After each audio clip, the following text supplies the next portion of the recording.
Post మార్కెట్కి సంబంధించిన ప్రధాన అంశాలు చర్చించుకుందాం. ముందుగా మిత్రులందరికీ స్వాగతం. ఈరోజు నవంబర్ 20వ తారీఖు గురువారం. మొత్తం మీద మార్కెట్స్ ఈరోజు బుల్లిష్గా స్టార్ట్ అయినాయి, బుల్లిష్గానే క్లోజ్ అయినాయి. లాస్ట్ మూమెంట్లో కొద్దిగా ప్రాఫిట్ బుకింగ్ అనేది జరిగింది. ఇక నిఫ్టీ 50 ఫ్యూచర్స్ ఏవైతే ఉన్నాయో దాంట్లో టాప్ లూజర్స్లో IndusInd bank, Asian paint, HCL tech అనేది కనిపిస్తూ ఉన్నాయి. టాప్ గెయినర్స్లో Eicher motors, Bajaj Finserv, Bajaj finance, Hero motor corp అనేది కనిపిస్తూ ఉన్నాయి. మొత్తం మీద క్లోజ్ అయిన విధానంలో స్టిల్ కొద్దిగా బుల్లిష్ స్ట్రెంత్ అనేది కనిపిస్తూ ఉంది. ఇక సెక్టార్స్లో fin Nifty, defence, oil and gas, Nifty 50 అనేది టాప్ గెయినర్స్లో క్లోజ్ అయ్యాయి. ఇక టాప్ లూజర్స్లో PSU bank, consumer durables, pharma, health care అనేది కనిపిస్తూ ఉంది. మొత్తం మీద ఈరోజు 60% పైన సెక్టార్స్ వచ్చేసరికి గ్రీన్లోనే క్లోజ్ అయ్యాయి. ఇక ఇన్ఫోసిస్ బైబ్యాక్ అనేది విండో అనేది ఓపెన్ అయింది ఫ్రెండ్స్. అయితే దీనికి అప్లై చేసే ముందు చాలా రూల్స్ అనేది ఉన్నాయి, ఇక్కడ మనం దాన్ని తెలుసుకోవాలి. దీంట్లో ఫస్ట్ ఏంటంటే ఎలిజిబిలిటీ అనమాట. సో ఎవరైతే నవంబర్ 14కు ముందు వాళ్ళ డీమ్యాట్ అకౌంట్లో హోల్డ్ చేస్తూ ఉన్నారో వాళ్ళైతే ఎలిజిబుల్ అవుతారు. అయితే టోటల్గా ఈక్విటీలో 2.4% మాత్రమే వీళ్ళు బైబ్యాక్ అనేది ప్రకటించారు.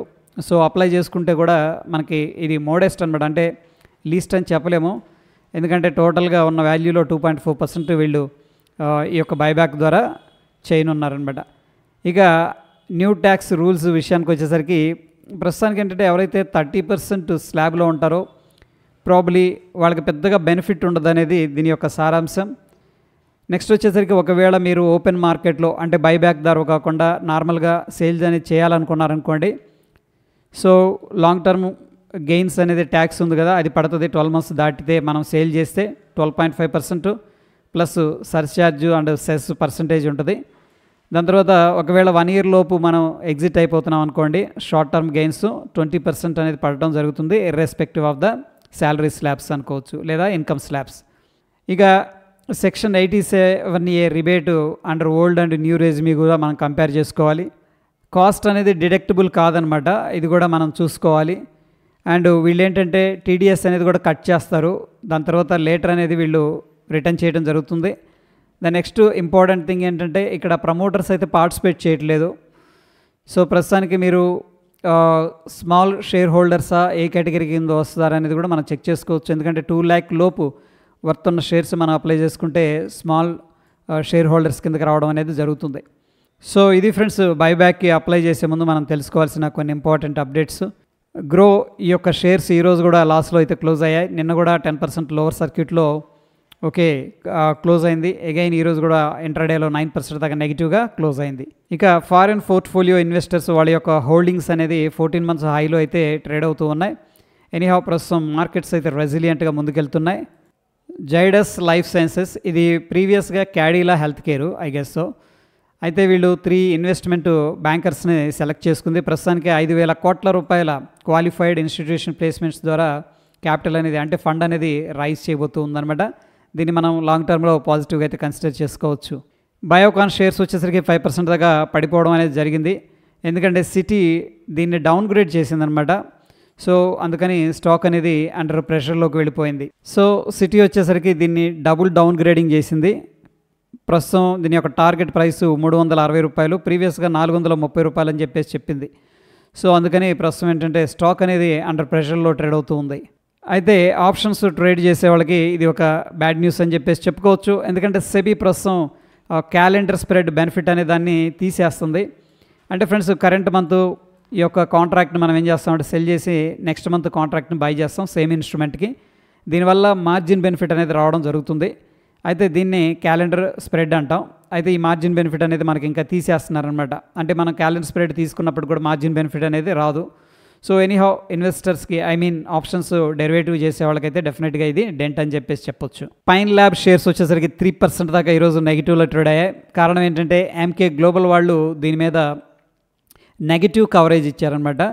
సో రెడ్యూస్ కాల్ అనేది ఇనిషియేట్ చేశారు. అట్ ద సేమ్ టైం ఇక్కడ నుంచి కూడా స్టాక్ అనేది 13% డౌన్ సైడ్ టార్గెట్ అయితే ప్రొజెక్ట్ చేశారు. ప్రస్తుతానికి రెడ్యూస్ టార్గెట్ ఇవ్వడం అనేది జరిగింది. 210 రూపాయలు పర్ షేర్ అని చెప్పేసి చెప్తూ ఉన్నారు. సో ప్రీవియస్గా ఇది ఆఫ్కోర్స్ ఏంటంటే కరెంటు క్లోజింగ్ మార్కెట్ 241 అని ఇచ్చారు. ప్లస్ ప్రస్తుతం అయితే 239 దగ్గర ఉంది. వీళ్ళు రెడ్యూస్ టార్గెట్ అనేది ఇవ్వడం జరిగింది కాబట్టి స్టాక్ అనేది అండర్ ప్రెషర్లోకి వెళ్ళిపోయింది. కమిన్స్ ఇండియా షేర్స్ వచ్చేసరికి ఈరోజు 3% పాజిటివ్గా ట్రేడ్ అయ్యాయి. ఎందుకంటే సిటీ వీళ్ళ మీద పాజిటివ్ కవరేజ్ అనేది ఇచ్చింది. కోర్స్ ఏంటంటే స్ట్రాంగ్ డిమాండ్ ఉంది ఫ్యూచర్లో అని చెప్పేసి చెప్పడం జరిగింది. సో ప్రస్తుతానికి ఏంటంటే దీని మీద పాజిటివ్గా ఉన్నారు. టార్గెట్ ప్రైస్ వచ్చేసరికి 4,875 రూపాయలు పర్ షేర్ అనమాట. సో ఈరోజు అయితే స్టాక్ 2.2% దాకా పాజిటివ్గా అయితే ట్రేడ్ అయింది. మంగళం డ్రగ్స్ ఈ షేర్ వచ్చేసరికి 2 డేస్లో 23% అనేది పడిపోవడం జరిగింది. దీనికి కారణం ఏంటంటే యాక్చువల్గా వీళ్ళు ఫార్ములేషన్స్ అనేది చేస్తూ ఉంటారు. యూఎస్ ఏంటంటే కొంత ఫండింగ్ ఇస్తూ ఉంటుంది. బట్ ప్రస్తుతం యూఎస్ ఫండ్స్ అనేది కట్ చేసింది. అయితే వీళ్ళు 8 కోట్ల రూపాయల బ్యాంకు లోన్ అనేది డిఫాల్ట్ అయ్యారు, అంటే కట్టలేకపోయారు. సో డెఫినెట్గా ఇది ఫైనాన్షియల్ ఇబ్బంది అనేది కనిపిస్తుంది కాబట్టి కంపెనీ నుంచి, అందుకని స్టాక్ అనేది అండర్ ప్రెషర్లోకి వెళ్ళిపోవడం జరిగింది. సో ఇదంతా సెట్ అవ్వడానికి చాలా టైం పడుతుంది. ఎవరైనా హోల్డ్ చేస్తూ ఉంటే కొద్దిగా కాషియస్గా ఉంటే బెటర్. రీసెంట్గా లిస్ట్ అయిన ఫిజిక్స్ వాళ్ళ ఈ యొక్క షేర్స్ వచ్చేసరికి 15% దాకా పడిపోవడం అనేది జరిగింది. సో చాలామంది అయితే ఎగ్జిట్ అవుతూ ఉన్నారు. ఎనీహౌ రీసెంట్గా లిస్ట్ అయిన తర్వాత జస్ట్ 3 డేస్లో ఈ యొక్క ఫాల్ అనేది రావడం జరిగింది. సమ్మాన్ క్యాపిటల్ షేర్స్ వచ్చేసరికి ఈరోజు పాజిటివ్గా అయితే ట్రేడ్ అయ్యాయి. ఎందుకంటే ఎక్స్ ప్రమోటర్కి సంబంధించిన సుప్రీంకోర్టులో జరుగుతున్న కేసు గురించి ఒక క్లారిఫికేషన్ అనేది ఇచ్చింది. సో ఎప్పుడైతే వీళ్ళు క్లారిఫై అనేది చేశారో స్టాక్ అనేది పాజిటివ్గా అయితే రియాక్ట్ అయింది. ఇక ఆటో సెక్టార్ నుంచి హీరో మోటార్ కాప్ షేర్స్ వచ్చేసరికి 2.5% పెరగడం అనేది జరిగింది. ఎందుకంటే మెకరీ కానీ జేపీ మోర్గాను వీళ్ళు అప్గ్రేడ్ చేశారన్నమాట స్టాక్ని, అందుకని స్టాక్ అనేది పాజిటివ్గా అయితే రియాక్ట్ అయింది. ఇక్కడ మనం అబ్జర్వ్ చేసినట్టయితే మెకరీ వచ్చేసరికి అవుట్ పర్ఫామ్ ట్యాగ్ అనేది ఇవ్వడం జరిగింది. టార్గెట్ ప్రైస్ 6,793, ప్రీవియస్గా 6,094. సో ఇంక్రీజ్ చేసింది. జేపీ మోర్గాన్ వచ్చేసరికి దీన్ని అప్గ్రేడ్ చేసింది అనమాట, ఓవర్ వెయిట్ అనే దానికి. ప్రీవియస్గా న్యూట్రల్ అని చెప్పేసి చెప్పడం జరిగింది. టార్గెట్ ప్రైస్ వచ్చేసరికి 6,850, ప్రీవియస్గా 5,640 అనమాట. సో వీళ్ళిద్దరూ అప్గ్రేడ్ అనేది చేయడం జరిగింది కాబట్టి హీరో మోటార్ కాప్ షేర్స్ ఈరోజు పాజిటివ్గా అయితే ట్రేడ్ అయ్యాయి. ఇక నిఫ్టీ 50 అనేది అబ్జర్వ్ చేసినట్టయితే దాని యొక్క ఫ్యూచర్స్ 26,239 దగ్గర క్లోజ్ అయ్యాయి. పుట్ కాల్ రేషియో అనేది 1.51 ఉంది. సో చాలామంది ఏంటంటే పుట్స్ అనేది సెల్ చేస్తున్నారు. మార్కెట్ సెంటిమెంట్ విషయానికి వచ్చేసరికి based on the open interest very bullish అని చెప్పేసి ఇండికేట్ చేస్తుంది. బ్యాంక్ నిఫ్టీలో ఫ్యూచర్స్ 59,402 దగ్గర క్లోజ్ అయ్యాయి. పుట్ కాల్ రేషియో అనేది 1.21 కనిపిస్తుంది. So based on the open interest market sentiment అయితే వెరీ బుల్లిష్ అనేది ఇండికేట్ చేస్తుంది. సెన్సెక్స్ ఈరోజు ఎక్స్పైర్ అయింది. 85,819 దగ్గర ఫ్యూచర్స్ అనేది క్లోజ్ అయింది. పుట్ కాల్ రేషియో అనేది పరిశీలన చేసినట్టు 1.38. సో ప్రస్తుతం ఓవరాల్గా సెంటిమెంట్ ఎలా ఉంది అనేది పరిశీలన చేసినట్టయితే బుల్లిష్ అనేది ఇండికేట్ చేస్తుంది. ఇండియా విక్స్ అనేది అబ్జర్వ్ చేసినట్టయితే ఈరోజు 1.36% రైజ్ అయింది. ప్రస్తుతానికి ఇండియన్ మార్కెట్స్ కొద్దిగా వోల్టైల్గా ఉన్నాయని చెప్పేసి ఇండియా విక్స్ చెప్తుంది. ఇక డాలర్ ఇండెక్స్ విషయానికి వచ్చేసరికి ప్రస్తుతానికి బుల్లిష్గా ట్రేడ్ అవుతుంది. Dow Jones industrial average futures అనేది అబ్జర్వ్ చేసినట్టయితే గత 2 రోజుల నుంచి కూడా బ్యాక్ టు బ్యాక్ గ్రీన్లో ట్రేడ్ అవుతుంది. కోర్స్ ఏంటంటే ఈరోజు నిఫ్టీ వచ్చేసరికి ఆల్ టైమ్ హైలో ట్రేడ్ అయింది. సో ఒకనొక టైంలో 26,250 దాకా వెళ్ళింది అప్రాక్సిమేట్గా. సో అక్కడి నుంచి కూడా ప్రాఫిట్ బుకింగ్ అనేది జరిగింది. ప్రస్తుతానికి 26,300 అనేది మనం రెసిస్టెన్స్గా కన్సిడర్ చేసుకోవచ్చు. 26,151 ఇంపార్టెంట్ సపోర్ట్.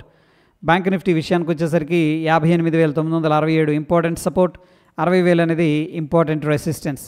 సెన్సెక్స్ విషయానికి వచ్చేసరికి ఇది ప్రీవియస్గా 85,571 ఏదైతే రెసిస్టెన్స్ అనుకున్నామో ఆ లెవెల్ని బ్రేక్ చేసింది. సో ప్రస్తుతానికి 86,000 లెవెల్ అనేది మనం ఒక మోస్తరు రెసిస్టెన్స్గా కన్సిడర్ చేసుకోవచ్చు. 85,359 అనేది ఇంపార్టెంట్ సపోర్ట్. ఇక గోల్డ్లో కొద్దిగా సైడ్ వేస్ యాక్టివిటీ కనిపిస్తుంది. 1,26,251 ఇంపార్టెంట్ రెసిస్టెన్స్, 1,20,600 అనేది ఇంపార్టెంట్ సపోర్టు. సిల్వర్లో 1,59,504 ఇంపార్టెంట్ రెసిస్టెన్స్, 1,53,388 అనేది ఇంపార్టెంట్ సపోర్టు. క్రూడ్ ఆయిల్లో 5,410 important resistance, 5,290 important support. Natural గ్యాస్లో 408 ఇంపార్టెంట్ రెసిస్టెన్స్, 382 అనేది ఇంపార్టెంట్ సపోర్ట్. సో ఓవరాల్గా అబ్జర్వ్ చేసినట్టయితే ఈరోజు నిఫ్టీ అనేది అవుట్ పర్ఫామ్ చేసిందని చెప్పేసి చెప్పుకోవచ్చు. ప్రస్తుతం కొద్దిగా ప్రాఫిట్ బుకింగ్ అనేది జరిగింది. సో ప్రాబబ్లీ 26,200 అనేది ఒక ఇంపార్టెంట్ లెవెల్ అనమాట. దాని తర్వాత 26,300 అనేది మనకి ఉన్న ఇంపార్టెంట్ రెసిస్టెన్స్ లెవెల్స్. ప్రస్తుతం మేజర్గా 26,000 లెవెల్ దగ్గర అయితే స్ట్రాంగ్ సపోర్ట్ అనేది కనిపిస్తూ ఉంది. ఇది ఫ్రెండ్స్ ప్రీ మార్కెట్కి సంబంధించిన అప్డేట్స్. ఎటువంటి క్రిటికల్ అప్డేట్స్ ఉన్న టెలిగ్రామ్లో షేర్ చేస్తాను. వీడియో ఇన్ఫర్మేటివ్గా అనిపిస్తే తప్పకుండా లైక్ చేసి మీ యొక్క సపోర్ట్ అనేది తెలియజేయండి. మరొక ఇంట్రెస్టింగ్ ఎపిసోడ్లో మళ్ళీ కలుసుకుందాం. Stay tune. ధన్యవాదాలు.